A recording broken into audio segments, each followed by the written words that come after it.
We live on a planet which has greenhouse gases in the atmosphere. We are grateful to those greenhouse gases because they keep the temperature of the planet at a level which supports life as we know it. Extracting, processing, and combusting fossil fuels is increasing the concentration of greenhouse gases in the atmosphere. And what this does is simply increase the capacity of our atmosphere to retain heat. Yes, so when we look at sustainability in terms of energy, we can see finite resources such as coal, such as oil that we're using up, and these resources are depleting. But it's not just about the fact that they're not going to be there forever. It's also that these resources tend to have health and well-being impacts, causing climate change as well as local pollution. It's going to have to be a transition to renewable energy, solar power, wind power.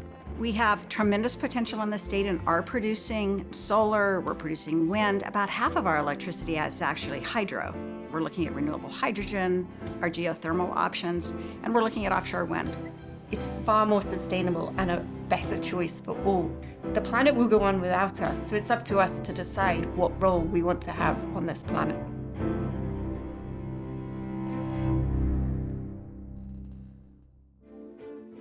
Energy Horizons is made possible in part by the Elizabeth Mon Charitable Foundation, the Four-Way Community Foundation, and by the members of Southern Oregon PBS. Thank you. People unfamiliar with Oregon often think of it as a rainy place. The most well-known parts of the state, along the coast and around the Portland area, certainly create this impression. But these wet environments are the exception rather than the rule. The majority of Oregon's land exists east of the Cascade Mountain Range and consequently gets little annual rainfall. Klamath Falls, for example, usually experiences about 300 days of sunshine each year. With vast expanses of territory exposed frequently to the light of the sun, and a population that's overall excited to adopt renewable energy, Oregon, like much of the U.S., has experienced a boom in its solar energy market. Look around neighborhoods in Oregon, and it's hard not to find solar panels in your line of sight. But why has solar energy managed to shoot ahead of other renewable energy technologies? What has made the explosive level of adoption possible? What trends are ahead for solar energy? Our team is traveling through Oregon to talk to experts, community leaders, and everyday citizens about the solar revolution.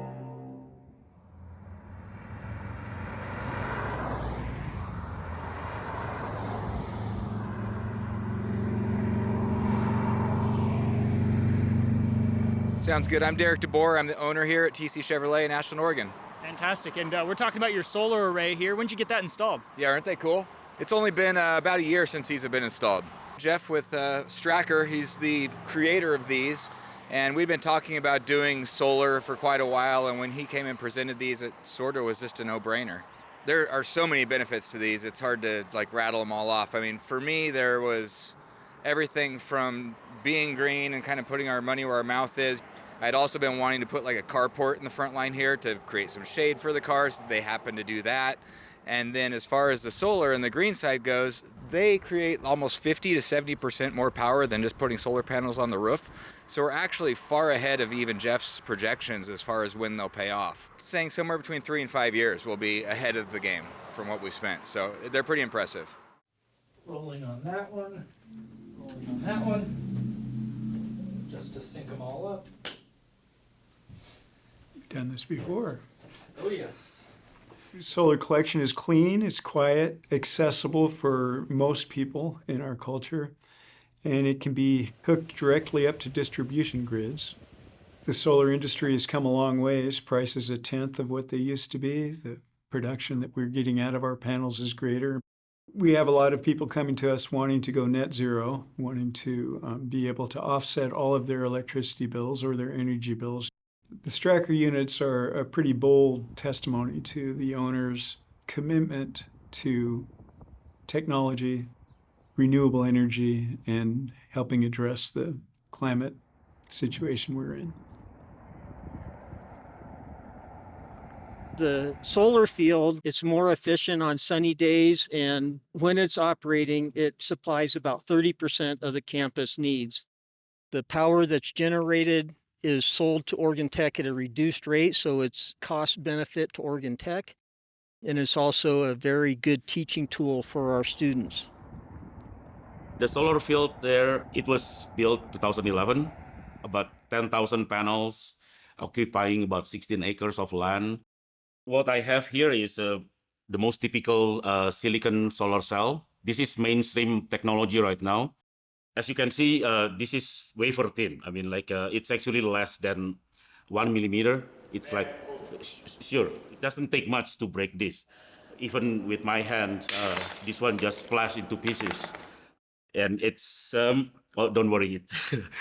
This solar cell is about maybe $3 each. I mean, it's not that expensive. So the photovoltaic principle is basically we create a situation where the silicon can accept certain wavelength of the sun and create electron movement. So with the electron that is moving inside the material, then you convert it into power.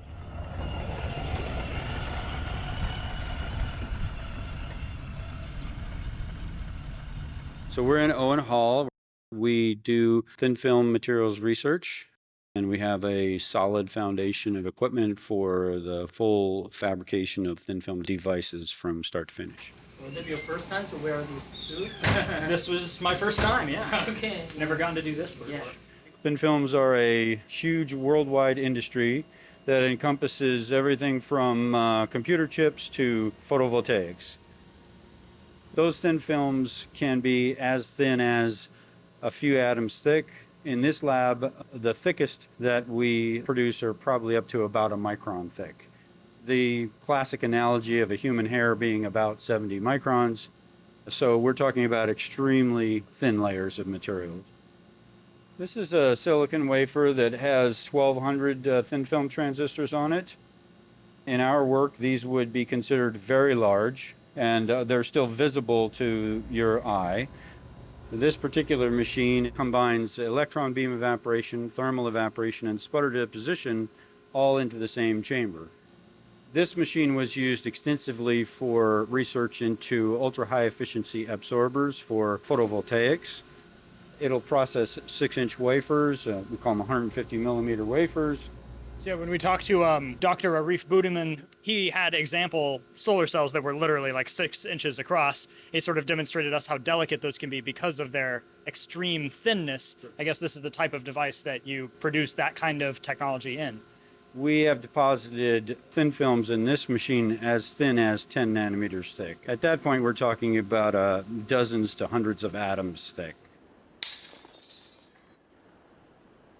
Is it good? Break another one? It's not basic science, but it's how to implement widely. This solar energy, if it is just like some small project here and there, it's not going to help much. It has to be pretty massive in scale. So it used to be that the cheapest resources were coal and gas to create electricity. Since then, you've seen the just dramatic decline in the cost of solar and wind, so that now the cheapest next resource to build for a utility is a wind or a solar plant. In Oregon, we've got 3,000 megawatts of solar proposals waiting to go through the approval process because it's the cheapest resource. The solar industry in Oregon is rapidly unfurling on two fronts: large megawatt-scale arrays, which you'll find sprawling out in rural Oregon, and rooftop solar, which is appearing on homes all across the state. If you live in Oregon, you could lower your electric bill to less than $30 a month. Sunshine Solar is giving Southern Oregon homeowners the freedom to own your power. Work with our team at True South Solar so you can power your life with clean, renewable energy. The solar industry is on a really hot path, and trajectory is steeper than any of us expected. And it is really being fueled right now by the federal tax incentives. So the people that have tax equity are jumping on board. There's tax credits for energy efficiency, there's tax credits for heat pumps, there's tax credits for solar, up to 30% of the cost, which is pretty dramatic.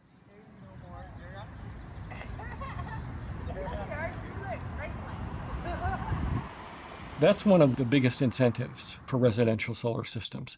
Individual reputable solar installers can help customers deal with those. We have a lot of information on our website for our Pacific Corp customers on how they can take advantage of those. We have a solar and storage incentive program that has a particular call out for people who are lower income Oregonians. We don't want only people who have resources to be able to have solar on their homes. We want to make that available to people who are moderate income or low income. So the incentive is much bigger for those folks. Another IRA program from the Biden administration, it's called Solar for All. Basically be able to incentivize people to put more solar on their businesses and their rooftops. Again, with a big emphasis on low to moderate income because of equity issues. It is what it sounds like. It's going to be grants particularly targeted at low-income groups and low-income communities. It's very good for southern and eastern Oregon because we got a lot of sunshine and it's a good fit. We are trying to help people who want to be early adopters and need a little bit of extra help. But when you see that and you start to think about the ability to control something about your own environment, to be able to produce your own energy, to be able to get a little break annually on your energy bills. If the subsidies are deep enough, that's a really attractive proposal. So I think you are seeing people dive into that much more. Well, maybe you can map out for me how when somebody has solar on their roof, they're actually getting a credit on their utility bill for that. Yeah, it's actually an old program in Oregon. I was involved in actually setting it up. It's called net metering. It's a program where if you put a solar project on your house, it basically runs your meter backwards.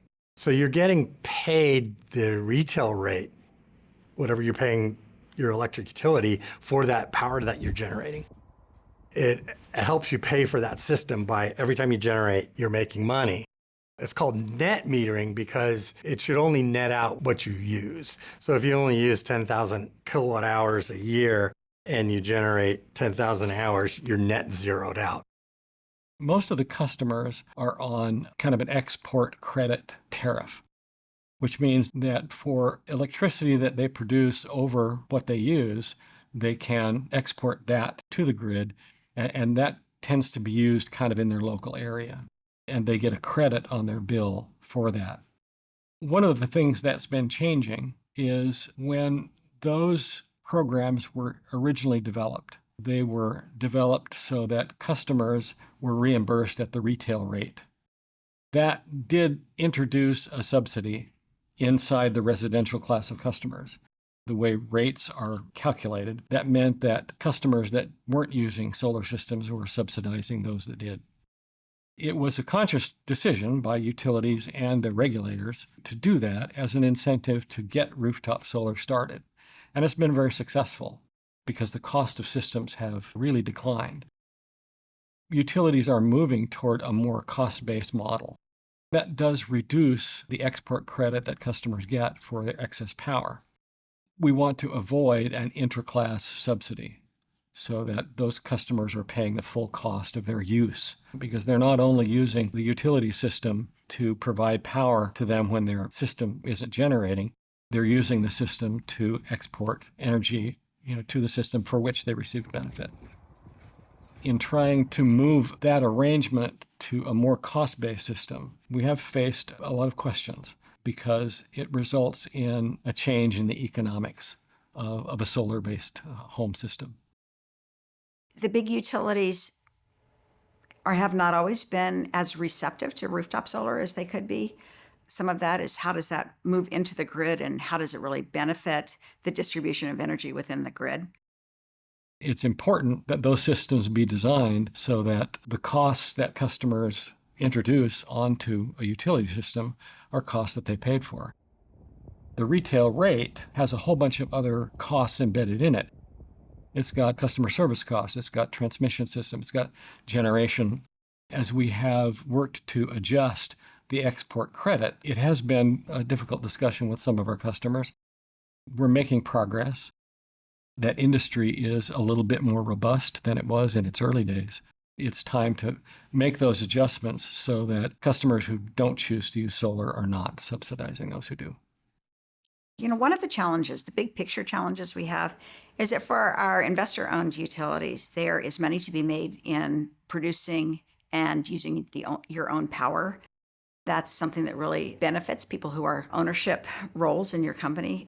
So it's not as attractive to buy energy that somebody else is producing for you. Now that we have clean energy goals, I am hopeful that the need to meet the goals will mediate that a little bit, because I just don't think that our big utilities can do this all with power that they're producing themselves. I'm hopeful that they will start to need to be a little bit more open to alternative energy sources that are produced by independent folks. Customers who want to generate some of their own power or all of their own power are free to do that. The only barrier to that is the cost of installing the system. Whether or not that makes sense for customers is a decision that they can make. We have programs that enable them to do that.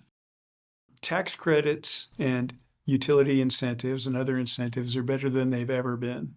People are able to install large systems for about a third the cost after these credits and incentives. We see typical paybacks of 2 to 5 years on installations in terms of them paying for themselves with the energy savings from what would otherwise be spent to the utility company. Are there any challenges when it comes to transitioning to solar? The cost, the initial investment is high. You have to think of the return on investment. Often that is based on the economic return on investment. I think the return on investment should also consider the social and environmental side. I mean, that's where you bring in the externalities and you think about holistically, what is this doing? And when you think about the challenges of climate change, we should put a monetary value on the impacts that we're seeing by not moving to solar and not moving to renewable electricity.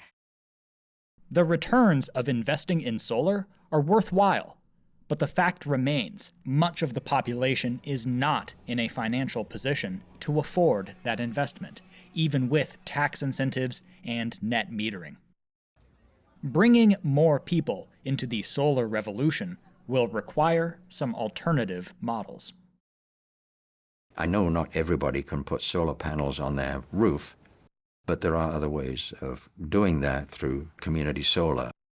Recognizing that it may not always make sense for one individual to have solar panels on their home, but it may make sense for a group of neighbors or a group of impacted people to get their energy from a shared facility, and that's really the concept behind community solar.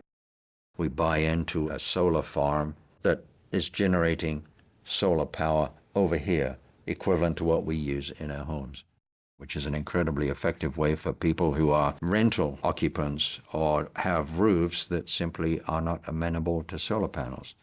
Yeah, community solar is very cool. There's a couple of them in existence. For instance, you get a low-income mobile home park, you put a big solar array, and it generates power. That flows back into the grid, and the park gets the income for it. But everybody is a part owner and shares in the value of that. So they get the benefit of that solar project in that community. And you can do that on the top of a multifamily house where everybody gets a cut of the business. It can be very cost-effective and really beneficial to the community.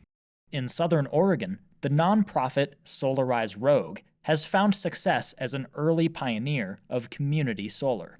At first, we were just telling people the benefits of solar energy and helping them figure out ways to install solar panels on their roof. But pretty soon we realized that the problem was much larger than what we thought. There were a lot of people who didn't have a suitable roof because the roof was too old, the building was too old, they were in the wrong orientation, they were in the wrong location, so you have a hill next to you or the forest or something else like that. And that just doesn't work.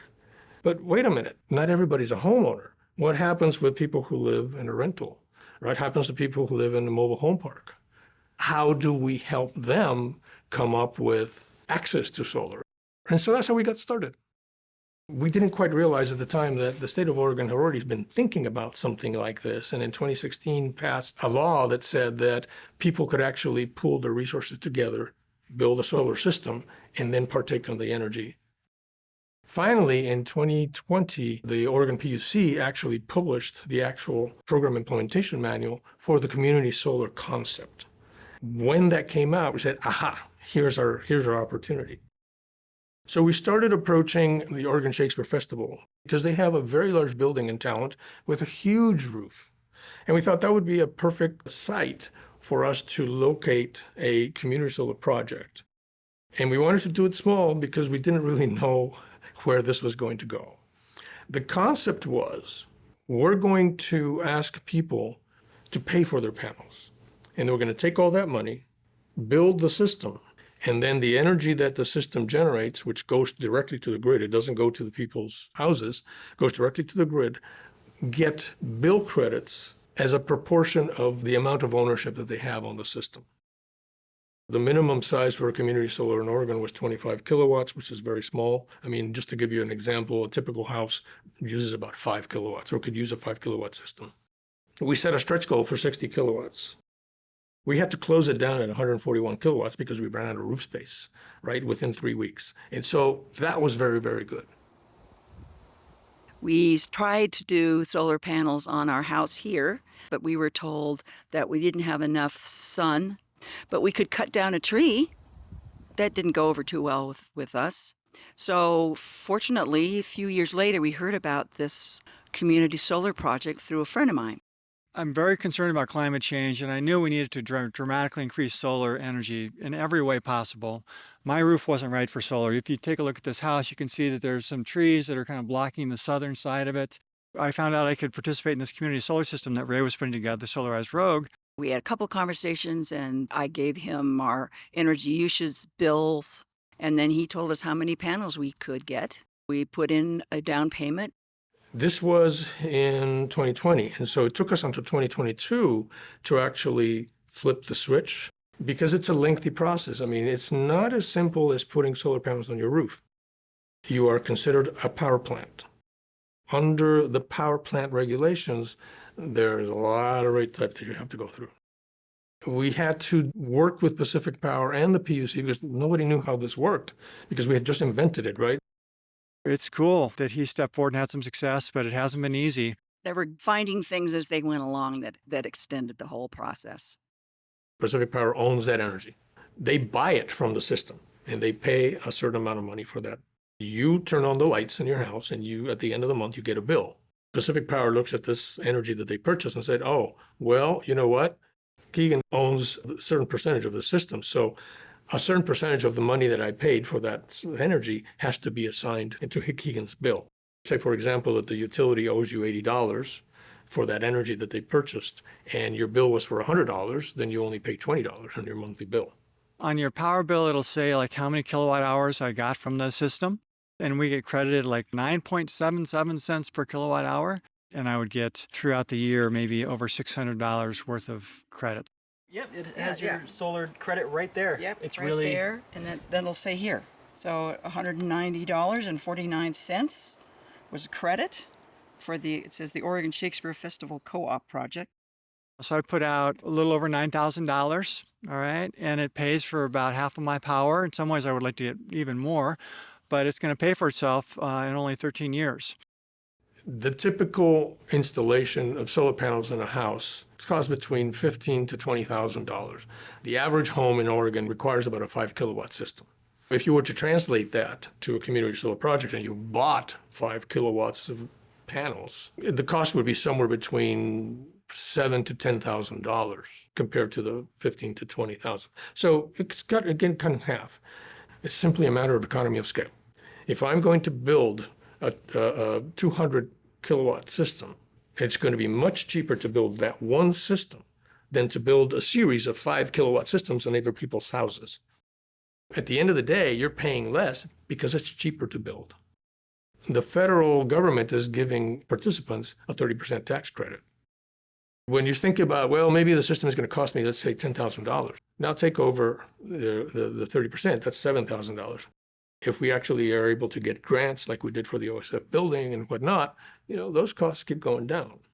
Our goal is actually to make these investments much more approachable for folks.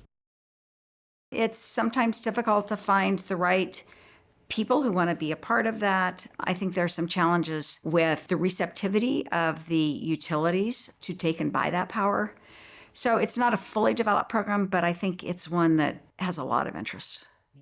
So yeah, you're starting your own community solar program more locally just here in Ashland. Can you tell me about that? I retired as a high school teacher in 2020, and I looked around and I thought, wow, we should have community solar happening in Ashland. We struggled to find a good model. Solarized Road came along and they assisted us. Now, nothing's been easy. It's like I've been working on this almost for 4 years. I can't even believe that. We have a huge roof in Ashland, and we got a grant for like $167,000 from the USDA, and we're really going to have our first system. And I don't know if we would be here without Ray, kind of holding my hand and assisting me and saying, look, we did it. You guys can do it. Just keep at it. At Ashland Solar Co-op, we're trying to do that. I'm really lucky to have him as a colleague and a friend. The model that we built now can scale up. We have currently 3 projects that are in the interconnection agreement conversations with Pacific Power. We're constantly looking for new buildings, new properties that might be of interest to us to build additional systems. We do have a waiting list. When we actually flip the switch and say we got to go, we need to sign people up very quickly. Put your name in there, sign up, register. That doesn't obligate you to do anything at all. But that simply tells us that you have interest. And so then when we start saying, okay, we need to start talking to people, we know where to go. Basically, it's people that want to have solar, but they can't do it because they've got the wrong roof for it or they're a renter. There's a lot of people that are very concerned about climate change and want to do the right thing. Community solar is for them. Whether it's through community solar or a traditional rooftop array, solar energy can provide clear benefits to one's personal finances. But from a more practical, short-term survival standpoint, solar can also be one of the best tools for preparedness against natural disasters and other unexpected events. Mother Nature can be unpredictable. But with Oregon Solar and Battery, you'll never have to worry about losing power. More and more of us are getting comfortable with the idea of putting battery storage into our homes. Off-grid system, battery backup. I think it's so critical that people really take a look at the battery backup systems over than just having a solar system. I think there's increasing desire to look at that localized energy because of resilience issues. Our community is one that is at high risk of wildfire. In other places, it's ice storms or other issues that may interrupt the power flow. If those local on-your-roof operations can start to actually be tapped when your power is down, there's a big resilience argument there. One of the pieces of legislation that we passed in 2023 was a bill that I put forward that will give each county in Oregon that wants to participate $50,000 to do an energy resilience plan. When the power goes down, where do we really need some sort of resilient power source? Obviously, you have hospitals and institutions, but if you look at the map, the landscape of any individual community, where are people going to go? What is it they're going to need? And if we do that mapping exercise, then it'll help guide investments in resilience. The Phoenix Talent School District put $1 million solar installation in, and they incorporated batteries into that so that the Talent Middle School can operate during a crisis and be resilient. It becomes the natural disaster and emergency shelter and point of ensuring people can go to and be safe and charge their phones and get warm and get some food. That program that we have, the Community Renewable Energy Program, we've got 60 of those projects around the state. For distributed generation in residential and commercial systems, many of those solar systems are designed such that they need the utility connection in order to function because they don't have storage associated with them. Most of our solar customers don't have storage. If you're thinking about disaster preparedness, it's important to be able to design a system so it has 2 things: storage, so that you can run your household on energy that you've stored, but also that you can disconnect your system from the utility system. In a power outage, when linemen are out repairing things, you don't want voltage from a distributed system getting onto the utility system to pose a danger for the repair people. Battery storage is a technology still developing. We have it as part of one of our solar projects coming up, where we're going to have battery storage adjacent to the Hawk dining, and we'll have that switched on in the event of an emergency natural disaster to be able to provide food for the SOU community and first responders if necessary. As technology comes on, I would love to see more of that battery storage as part of our solar arrays. It really does give energy and community resilience. So in some instances, you might use it in the event of an emergency, but in others, you might use it so then you're storing the excess energy and using it at nighttime when solar might not be producing. Rooftop solar and community solar are more familiar to many people because they're close to home. But most solar energy being generated today is in large solar arrays, which tend to be far away, out in the wide-open, rural areas of Oregon's countryside. Rooftop solar, residential solar is and has been a growing part of our system, but it is dwarfed by the larger utility-scale wind and solar systems. The system was built for large generator locations exploiting a resource located near a transmission interconnection. Due to its abundant solar resource and the presence of robust transmission interconnections, Klamath County has become a hotspot for utility-scale solar energy development. So, okay, what are we looking at over here? This is the solar fields, the 65 acres here and 160 acres down there. These were class 5 soils, so they're not high-value soils. So I don't have a problem with the solar panels. The viewscape is a little different, but I don't live up here. You get down by the river and there's huge solar fields. So we're producing a lot of solar power at Klamath. I believe I've heard that this is one of the sunniest places in the entire state of Oregon. Is that correct? They say we get 300 days of sun. I think my personal feelings are somewhat irrelevant. This is the way that the state and the world really is headed. And so if we want to be a part of it and benefit from the new development of these new projects, then we're going to have to figure out a way to embrace it. One of the things that we did is we passed a ordinance that kind of lines out, if you want to develop solar in Klamath County, here's the guidelines. This is how you want to do it. That informs developers that yes, we are receptive and we want to develop it in Klamath County, but you're also going to have to respect us and our way of life. Laying that out ahead of time so that they know what they're getting into when they come here has made things so much cleaner, so much smoother. The community is now benefiting in a way that's acceptable to the citizens at large, because we went through that process to say, it's going to happen. What do you want it to look like? And it was, well, stay off of the best farm ground. If you're going to take acres and acres and acres, 500 acres of fertile farm ground and cover it with solar, that makes no sense. Let's put it where it does make sense. But I don't like it on good farm ground. Like I said, you're going to do class 5, 6, 7 fields, that's fine. But don't put it on class 2 and 3 and 4 fields. That's just not the way things should work. That's what we eat off of. We're welcome to development. We want to grow as a community. We need development. We need new taxpayers. However, it belongs where it belongs. Once you start to really narrow down site-specific, that's when you find more of the opposition, because people like the idea in general. They just don't want to look at it. But that's not always going to work, right? People don't find it necessarily attractive is what we hear the most of. And then, of course, the argument on the other side is, well, it's all in the eye of the beholder. Some people really think it's beautiful. I don't necessarily get that, but it just belongs where it belongs. And we have, Klamath County is 6,100 square miles. We have plenty of room to put projects that we don't necessarily want to stare at.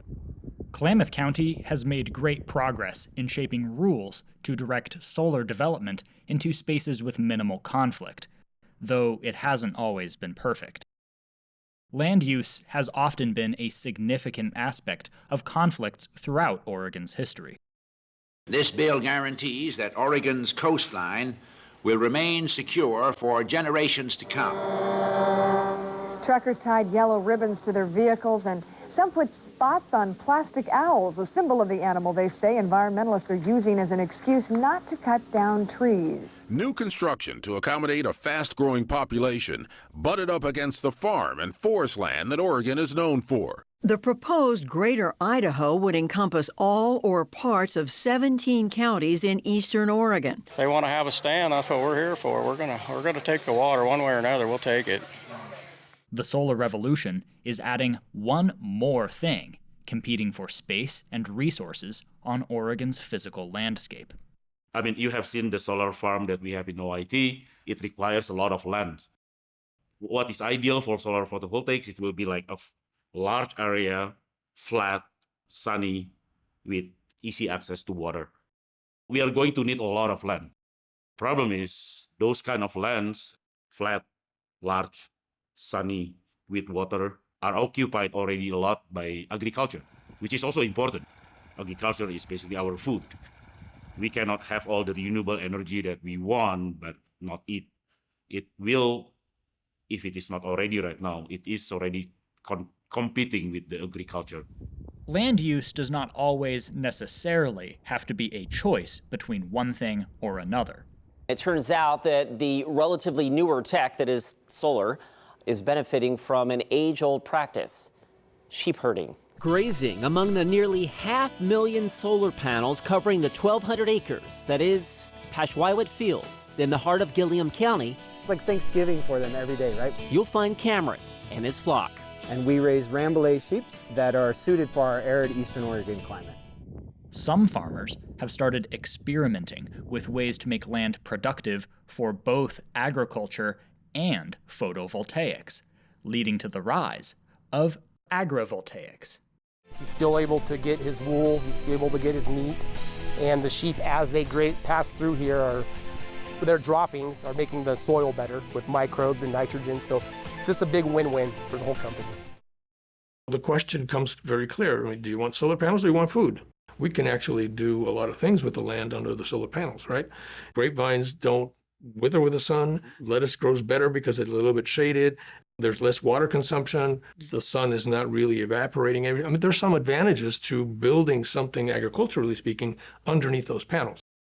How can we take advantage of these different opportunities and have a win-win for everybody? The idea is the same plot of land. We can use it for agriculture, that is to produce crops, to produce our food. The same plot of land, we can also use it for photovoltaics, generate renewable energy. We will have both on the same plot of land. The crops will have to be on the ground because they need the soil.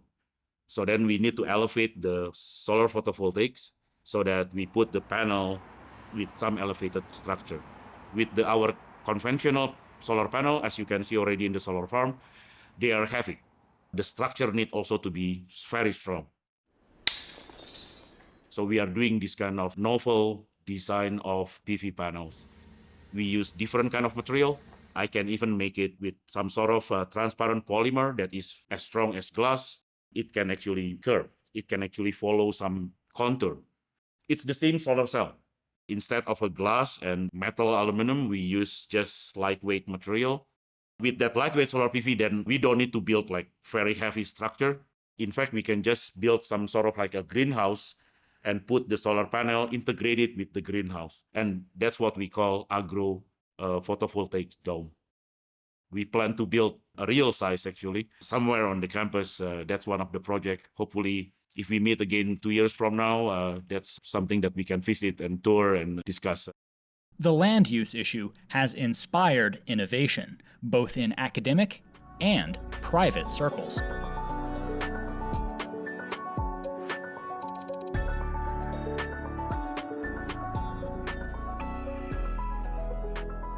Stracker Solar, based in Ashland, was founded on a desire to keep the land occupied by solar generators open to other uses. Started in the solar industry back in 1976 with my dad. We put breadbox water heaters on roofs in the San Joaquin Valley.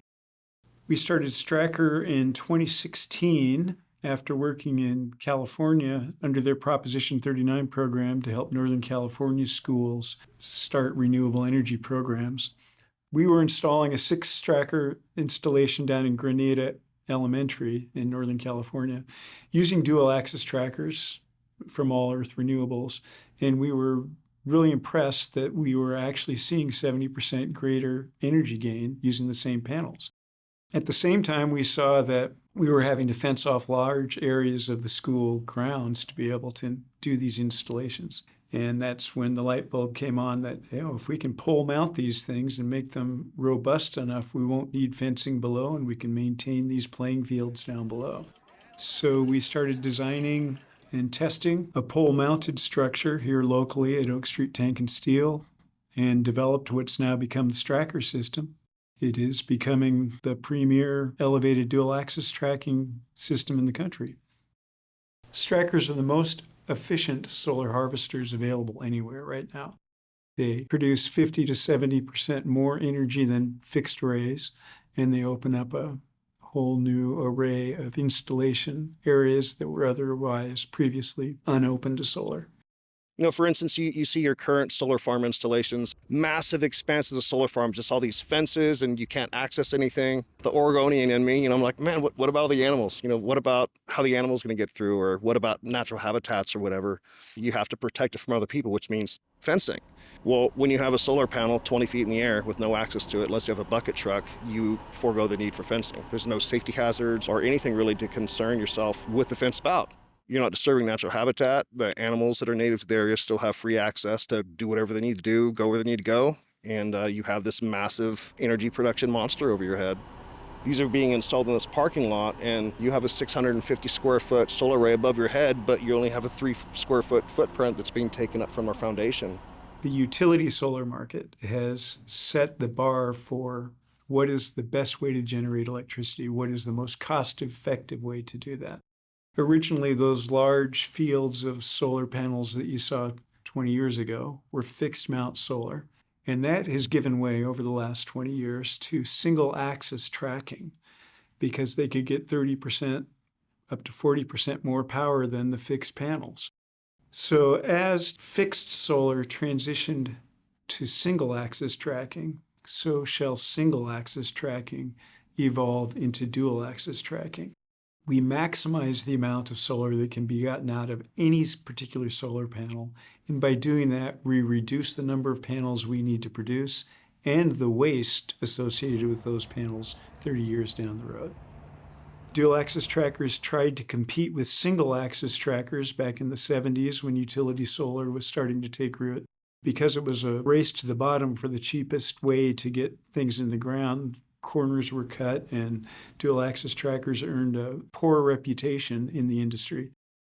What we've done with Strackers is, just in the last few years, the material strengths, the manufacturing tolerances, and the control systems have finally got to a place where we can put a robust tracker that we know will be able to handle 120-mile-an-hour winds on the top of a 20-foot pole. Pretty multi-purpose shop right here. Their primary purpose is doing steel tanks and whatnot, but we have partnered with them for the last 6 or 7 years. These are some components right here. These are our axle tubes, which is basically like the main structural component that holds the rest of our arrays above it. These guys rotate to follow the sun. We got these guys welding up drive cores right here, right now. This is basically step one in the fabrication process. After we get our material, they obviously need to fabricate it, and then we have to get it sent off to get painted, just so it can withstand the test of time. We use American-made steel, which is really strong, but as you know, steel rusts, so we got to make sure it's protected from the elements all the time. This is just some more raw steel right here. It's going to be our Stracker main beams, the C-beams that are, again, holding our array. What you're looking at right here is what that gentleman over there is actually welding. It's your piece that gives everything movement. It's probably our ugliest Stracker, just because these are our prototypes and stuff, and we have some extra gear attached to that one so we can actually monitor it as it goes, but you still get the basic idea of what they look like when they're moving, you know? In the morning, as the sun's rising, the Stracker tilts and turns to face the exact spot that the sun is rising. And then throughout the day, by rotating on its two axes, both its tilt and its azimuth, it follows and keeps its entire solar array perpendicular to the sun. So it's getting the absolute most power it can get all day long. Each unit has a GPS antenna and a GPS card in it, so it knows where it's at. Using that in conjunction with a special program that's actually written by the government as far as tracking the sun goes, knows exactly where the sun's going to be out throughout the day, and every 7 minutes it corrects itself so it's perfectly perpendicular with the sun. And it's guaranteed to be within 0.1 degrees of the sun at all time throughout the day until it goes to bed at night. When it goes to bed at night, that's when it goes into its stow position again? Yeah, so our systems know when sunrise is and when sunset is. So when the sun comes up in the morning, they're going to be flat. But then when that sun comes up, it wakes up and meets the sun first thing in the morning, follows it throughout the day, and then once it's down past the horizon, it once again goes flat and orients itself in proper stow position for the evening. All of our installs, we keep stow switches on our units so that for whatever reason they need to get underneath it or need the clearance, they have the ability to actually put our units in a flat stow mode. Push it and wait a couple seconds, and then she starts moving. It's not a fast process. I mean, obviously, when you're dealing with this much weight, you have really high torque or high ratioed motors, so it's like 280 to 1 as far as the gearing and the slews go, but it makes for a nice, smooth, efficient movement that's pretty much impervious to the influences of wind or whatever outside forces don't want it to move. Very reliable. Super low maintenance. We grease them once a year. They've been doing great. There's an anemometer on top of each unit. We have a program in them to where if the wind goes over a certain speed, we have them set at 25 miles an hour. It detects it and automatically goes flat. It won't raise again until it's detected 30 minutes without a high-speed wind gust. So try to build a little bit of safety into the systems just because, you don't want to spend a bunch of money on a solar array and have your investment get ruined by the weather. So you're going to put something on the weather, it's got to withstand it. The arrays themselves are about 28 foot wide by 24 foot tall.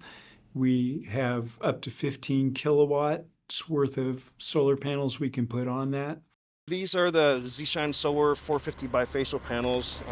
We're actually putting these on a job right now. We got to come and pick this box up a little bit later.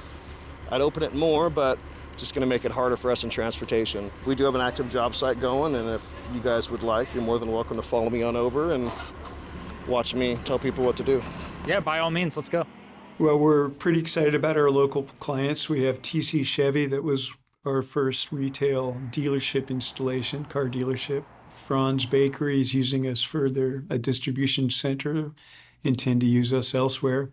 We have Ashland Family Dentistry and Cullen Beck Enterprises that have turned their systems into net zero medical offices.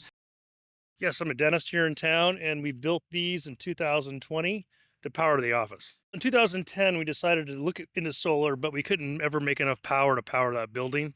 It burns about 5,800 kilowatts a month. So there was no technology at the time. Stracker meets that need, so here we are. Is a dentist office like more power demanding than other types of businesses? Well, we have 2 servers and 40 computers, so yes. And we have a lot of pumps and compressors, so they use a lot of power.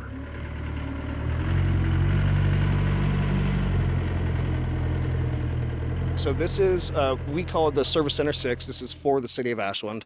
We were awarded a grant earlier last year to get this all done. This project is going to showcase 6 of our Strackers right here in this parking lot. With the addition of a massive battery backup system and 2 level 3 EVCS units, electric vehicle charging stations. Level 3, it's good as you can get, just shy of a Tesla supercharger. It's a 120 kilowatt charging system. So it's going to be a big showcase project, for the city of Ashland.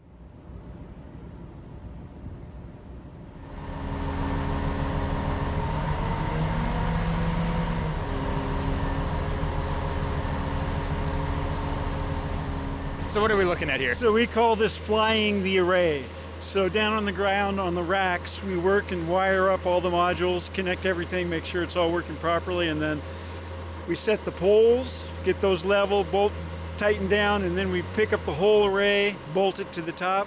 Next stage is we'll hook up the wires at the top of the pole. We already have our underground wiring in and commission that, and then we're just set. Once we power up, she'll start flying. Fantastic. Start working. Nice. Is it a challenging process? We're getting it down. It's fun. Nice. Jeff's a good friend of ours. And hopefully we'll put some Strackers in some of our projects as well for projects where you don't have the ability to put ground mounts. His system is very, very good. It's just a matter of trying to make sure that the pricing and cost benefit analysis for the users is really there. What you don't want to do is having a system that costs so much money that people never see their payback. I paid $110,000 for them, so $55,000 each, which is 26 kilowatts of power, and they will be paid off essentially in 5 years of the payback with the tax credits. Tracker is easily one of the important area in solar PV implementation.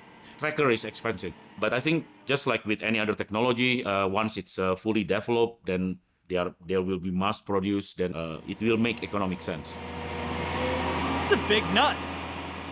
If everything's good in the supply chain and we're not backed up on other projects, don't have anything to wait for, realistically, from the time we get an order to the time we can have it all manufactured, you're looking at probably about a month from order to manufacturing. And then once we get out here, if there's one Stracker, we're in and out in 2 days, like completely.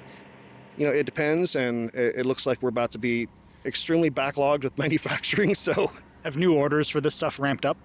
Yes, and we have a lot of big things in the works. Don't want to count our chickens before the eggs have hatched, but yes, orders have picked up. We have another 6-pack going up here in Ashland here in mid-December. So the pace has definitely picked up, and with what we have on the horizon, it's going to be very crazy. And we're pretty excited about the national expansion that we're in right now. We've got some large installations planned for microprocessor chip up in the Portland area, some tribal installations lined out. We're talking to some large mega churches back east that have acres of parking lots they'd like to cover, and several of the universities from Southern California all the way to Minnesota. Well, I think Stracker is totally cool. They're taking a different approach in terms of their installations. Stracker is going to make an imprint regionally and probably across the country. But I track their success just by looking at the number of Stracker poles that I see around the community. What I mostly hope is that Stracker stays in Southern Oregon as they expand and go off to the rest of the world. Well, Jeff seemed like a very Ashland guy. Yeah. So I hope he stays around too. Some of the core technologies, the actuators and the control systems, I think will still be produced here in Southern Oregon, but we will be fabricating the bulk of the steel structure, the poles, the frames, the rails, in shops that are local to where the installation's going. And by doing that, we bring a measure of economic development, community development to each of the communities that we serve. Apprenticeship programs are going to be a big piece of everything that we do, and we're really working and committed to provide living wage jobs for all of our employees and associates. How many people across all of your activity do you think you employ? We have about 10 people here locally, and we have subcontractors all over the place. The potential for this, just once word gets out to the appropriate places, it's industry upsetting potential. It's a very, very amazing product. I believe in it 100%.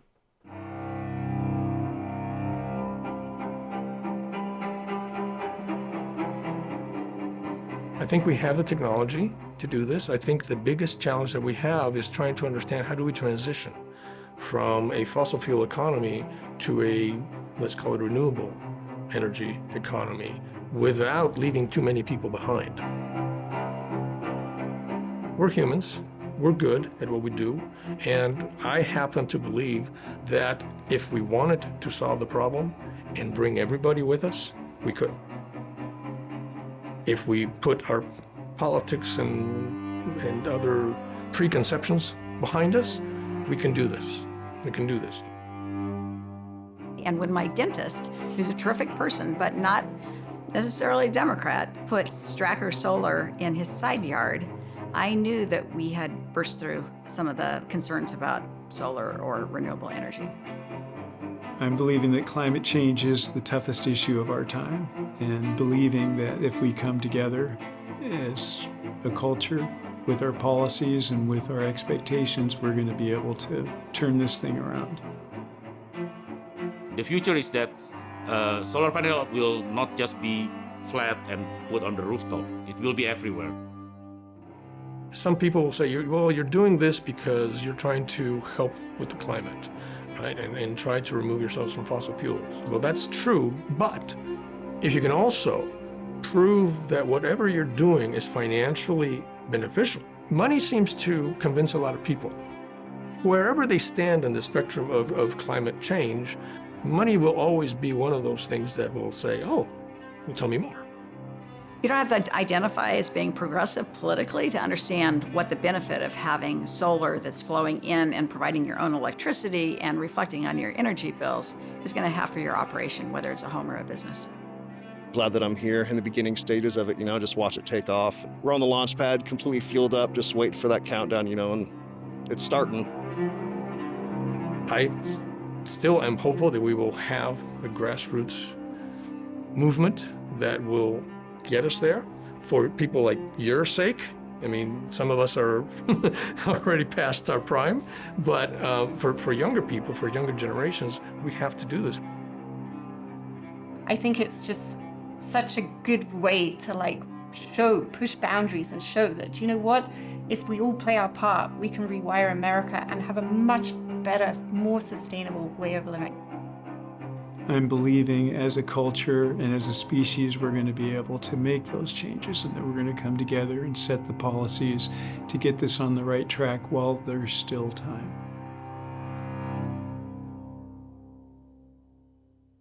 Next time on Energy Horizons. Northern California, Southern Oregon is the Saudi Arabia of wind.